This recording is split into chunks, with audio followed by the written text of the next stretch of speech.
നമസ്കാരം. വീണ വിജയൻ ഹവാല ചാനലുകൾ വഴി പണം വിദേശത്തേക്ക് കടത്തിയെന്നുള്ളതിൻ്റെ തെളിവ് ലഭിച്ചിട്ടുണ്ടെന്ന ഇഡിയുടെ വാർത്താക്കുറിപ്പ് പുറത്തു വന്നതിന് പിന്നാലെ സ്വപ്ന സുരേഷിൻ്റെ വെളിപ്പെടുത്തലുകൾ വർഷങ്ങൾക്ക് മുമ്പ്, അതായത് ഏകദേശം 4 വർഷം മുമ്പ് സ്വപ്ന സുരേഷ് നടത്തിയ ചില വെളിപ്പെടുത്തലുകൾ വീണ്ടും ഞാൻ കേൾക്കുകയുണ്ടായി. അത് കേട്ടപ്പോൾ ഒരൊറ്റ ചോദ്യമാണ് എൻ്റെ മനസ്സിൽ ഉയർന്നത്. കഴിഞ്ഞ 10 വർഷം നമ്മുടെ നാടിനെ നമ്മെ ഭരിച്ചത് ഒരു കൊള്ളക്കാരനാണോ എന്ന ചോദ്യം. ആ വെളിപ്പെടുത്തലുകളിലെ പ്രസക്തമായ ചില ഭാഗങ്ങൾ ഒന്ന് കേട്ടു നോക്കാം. ഇതെല്ലാം തുടങ്ങുന്നത് എങ്ങനെയെന്ന് വെച്ചാൽ way back in 2016 honourable chief minister ദുബായിൽ പോയ സമയത്താണ് ആദ്യമായിട്ട് ശിവശങ്കർ എന്നെ കോൺടാക്ട് ചെയ്യുന്നത്. കോൺസുലേറ്റിൽ സെക്രട്ടറി ആയിട്ട് ഇരിക്കുന്നുണ്ട്. പുള്ളിക്കാരൻ പറഞ്ഞു, ഹോണറബിൾ ചീഫ് മിനിസ്റ്റർ ഒരു ബാഗ് മറന്നുപോയി, ആ ബാഗ് ഇമ്മീഡിയറ്റ് ആയിട്ട് എത്രയും പെട്ടെന്ന് ദുബായിൽ എത്തിച്ച് തന്നെ ആവണം.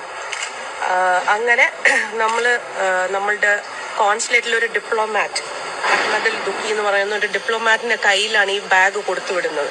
ആ ബാഗ് കോൺസുലേറ്റിന്റെ ഒഫീഷ്യൽ കൊണ്ടുവന്നപ്പോൾ നമ്മൾ മനസ്സിലാക്കിയത് അതിൻ്റെ അകത്ത് കറൻസി ആയിരുന്നു. അങ്ങനെയാണ് ഇതെല്ലാം തുടങ്ങുന്നത്.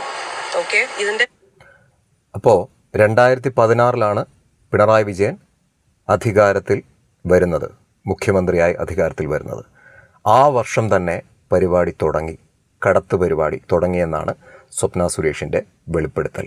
അപ്പോൾ വ്യക്തമായ പ്ലാനിങ് അധികാരത്തിലെത്തുന്നതിന് മുമ്പ് തന്നെ ഇവർക്കുണ്ടായിരുന്നു. അതായത് അധികാരത്തിലെത്തിയ ഉടനെ തന്നെ നമുക്ക് പരിപാടികൾ തുടങ്ങണം എന്നുള്ള പ്ലാനിങ്. അല്ലാതെ ഓൾ ഓഫ് എ സഡൻ അല്ല ഇതൊന്നും സംഭവിക്കുന്നതെന്ന് സാമാന്യ ബുദ്ധിയുള്ള ആർക്കും അറിയാം. ഇനി അടുത്ത ക്ലിപ്പിംഗ് നമുക്കൊന്ന് കേട്ടു നോക്കാം. ആദ്യം പറഞ്ഞു ഇതുപോലത്തെ ഒരു ബാഗ് ചീഫ് മിനിസ്റ്റർ മറന്നുപോയിട്ടില്ല. ഉടൻ തന്നെ ശിവശങ്കർ സാർ എന്ന് പറയുന്ന ഹിസ് പ്രിൻസിപ്പൽ സെക്രട്ടറിയോ ഇപ്പോഴും സെക്രട്ടറി ആയിട്ട് തുടർന്നുകൊണ്ടിരിക്കുന്ന വ്യക്തിയുടെ അഡ്മിഷൻ സ്റ്റേറ്റ്മെന്റ് വെളി വന്നല്ലോ. So why did they use this diplomatic channel if it was just A momentum? ആർക്കോ കൊടുക്കാനുള്ള മൊമെന്റം എന്തിനീ ഡിപ്ലോമാറ്റിക് ബാഗേജ് ചാനൽ വഴി ഉപയോഗിച്ചു അയക്കാൻ വേണ്ടി? അതിന്റെ അകത്ത് കറൻസി ഉണ്ടോ ഇല്ലേ നമുക്കറിയാം. ഞാൻ ഒരിക്കലും മാറ്റി പറഞ്ഞിട്ടില്ല. കറൻസി ആയിരുന്നു അതെന്നുള്ളത് മുമ്പത്തെ ആ ശബ്ദരേഖയിൽ നിന്ന് നമുക്ക് വ്യക്തമാവുന്നുണ്ട്.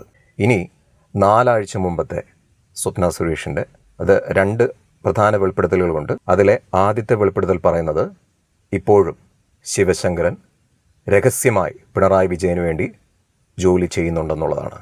അതൊന്ന് കേട്ടു നോക്കാം. ഞാനും പലയിടത്തുനിന്നും അറിഞ്ഞു that he is secretly working for mister Pinarayi Vijayan. ഇപ്പോഴും നോട്ട്സ് എഴുതി കൊടുക്കാനും എവിടെയൊക്കെ ഇൻവെസ്റ്റ്മെന്റ് ചെയ്തിട്ടുണ്ടോ അതിന്റെ ഫോളോ അപ്സും ബാക്കിയുള്ള കാര്യങ്ങളും മിസ്റ്റർ ശിവശങ്കർ ചെയ്യുന്നുണ്ടെന്നുള്ള ക്ലിയർ ഇൻഫർമേഷൻ എനിക്കും കിട്ടിയിട്ടുണ്ട്. ഇനി രണ്ടാമത്തെ വെളിപ്പെടുത്തൽ, എവിടെയെല്ലാമാണ് പിണറായി വിജയന് ഇൻവെസ്റ്റ്മെന്റ് ഉള്ളത് എന്നുള്ള വെളിപ്പെടുത്തലാണ് അടുത്തത്.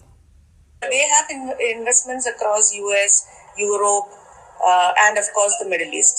അപ്പം ചികിത്സയുടെ പേരും പറഞ്ഞിട്ട് യാത്രകൾ ചെയ്യുന്നത് അവരുടെ പേഴ്സണൽ വെസ്റ്റഡ് ഇൻട്രസ്റ്റ് എന്ന് പറയുന്നത് ബിസിനസിന്റെ കാര്യങ്ങളും കൂടി നോക്കാൻ തന്നെയാണ്. അത് ഇറ്റ്സ് വെരി ക്ലിയർ. ഞാൻ എൻ്റെ 164 വളരെ വ്യക്തമായിട്ട് എല്ലാ കാര്യങ്ങളും പറഞ്ഞിട്ടുണ്ട്. ഇതൊക്കെ മനസ്സിലാക്കേണ്ടത് അല്ലെങ്കിൽ ഇതൊക്കെ കേൾക്കേണ്ടത് പ്രധാനമായിട്ടും പിണറായി വിജയനെ ദൈവതുല്യനായിട്ട് കാണുന്ന അല്ലെങ്കിൽ കൺകണ്ട കമ്മ്യൂണിസ്റ്റിൻ്റെ ഇതിഹാസ പുരുഷനായിട്ട് കാണുന്ന ചില സഖാക്കളുണ്ട്. പാവപ്പെട്ട കുറച്ച് സഖാക്കളും അണികളുമൊക്കെ ഉണ്ട് ഇപ്പോഴും CPM-ൽ. അവരാണ് ഇതൊക്കെ പ്രധാനമായിട്ടും കേൾക്കേണ്ടത്. എത്ര ആസൂത്രിതമായ കൊള്ളയാണ് പിണറായി വിജയൻ നടത്തിക്കൊണ്ടിരുന്നത് എന്ന് മനസ്സിലാക്കുവാൻ ഇതിൽ കൂടുതൽ എന്താണ് വേണ്ടത്? അപ്പോൾ ഇന്നേ വരെ ഇത്രയും വെളിപ്പെടുത്തലുകൾ നടത്തിയിട്ടുള്ള സ്വപ്ന സുരേഷിനെതിരെ ഒരു നിയമ നടപടി പോലും പിണറായി വിജയൻ നടത്തിയിട്ടില്ല എന്നത് മാത്രം പോരെ, യാഥാർത്ഥ്യങ്ങളാണ് സ്വപ്ന സുരേഷ് പറഞ്ഞത് എന്ന് മനസ്സിലാക്കാൻ. കൂടുതൽ റോക്കറ്റ് സയൻസ് ഒന്നും വേണ്ട, അല്ലെങ്കിൽ ആൽബർട്ട് ഐൻസ്റ്റീൻ്റെ ബുദ്ധിയൊന്നും വേണ്ട. സാമാന്യ ബുദ്ധി മാത്രം വെച്ച് ചിന്തിക്കൂ. സ്വപ്ന സുരേഷ് പറഞ്ഞതൊക്കെ യാഥാർത്ഥ്യമായി വന്നുകൊണ്ടിരിക്കുകയല്ലേ ഇപ്പോൾ EDയുടെ തന്നെ വെളിപ്പെടുത്തൽ വ്യക്തമായിട്ട് അവർക്ക് തെളിവ് ലഭിച്ചിട്ടുണ്ട്. ഹവാല ചാനലുകൾ വഴി വീണ വിജയൻ പണം കടത്തിയിട്ടുണ്ടെന്നുള്ളതിൻ്റെ തെളിവ് ലഭിച്ചിട്ടുണ്ടെന്നുള്ള വാർത്താക്കുറിപ്പാണ് ഇപ്പോൾ ED പുറത്തുവിട്ടിരിക്കുന്നത്. അപ്പോൾ സ്വപ്ന സുരേഷ് പറഞ്ഞതൊക്കെ സത്യമായിരുന്നു എന്ന് വേണം നമ്മളൊക്കെ മനസ്സിലാക്കാൻ. ശക്തമായ നടപടി ഇനിയെങ്കിലും കേന്ദ്ര സർക്കാർ എടുക്കാൻ തയ്യാറാവണം.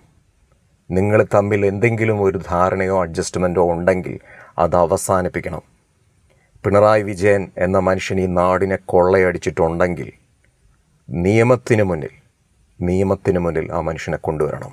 ഇത്രയുമൊക്കെ ഈ നാടിനെ കട്ടുമൂടിച്ചിട്ടും ഒരു ചെറുവിരൽ അനക്കാൻ ഇവിടുത്തെ നിയമവ്യവസ്ഥിതിക്ക് സാധിച്ചിട്ടില്ലെങ്കിൽ അതൊരു തെറ്റായ മാതൃകയാണ് വരും തലമുറയ്ക്ക്. എന്തും ചെയ്യാം, എന്ത് വൃത്തികേടും ചെയ്യാം ഒരു അധികാരത്തിൻ്റെ പിൻബലമുണ്ടെങ്കിൽ എന്നുള്ള തെറ്റായ സന്ദേശമാണ് യുവതലമുറയ്ക്ക് ഇതിൽ നിന്ന് കിട്ടുന്നത്. അതുണ്ടാവരുത്. തെളിവ് സഹിതമാണ് ഇപ്പോൾ കാര്യങ്ങൾ പുറത്തു വന്നുകൊണ്ടിരിക്കുന്നത്. ഇനിയെങ്കിലും ശക്തമായ നടപടി ഇക്കൂട്ടർക്കെതിരെ, ഈ നാടിനെ മുടിപ്പിച്ചവർക്കെതിരെ എടുക്കുവാനുള്ള നട്ടൽ കേന്ദ്ര സർക്കാരിനുണ്ടാവണം. ഈ നാടിനോട് ഒരു തരുമ്പ് പ്രതിബദ്ധതയുണ്ടെങ്കിൽ അഴിക്കുള്ളിലാക്കണം.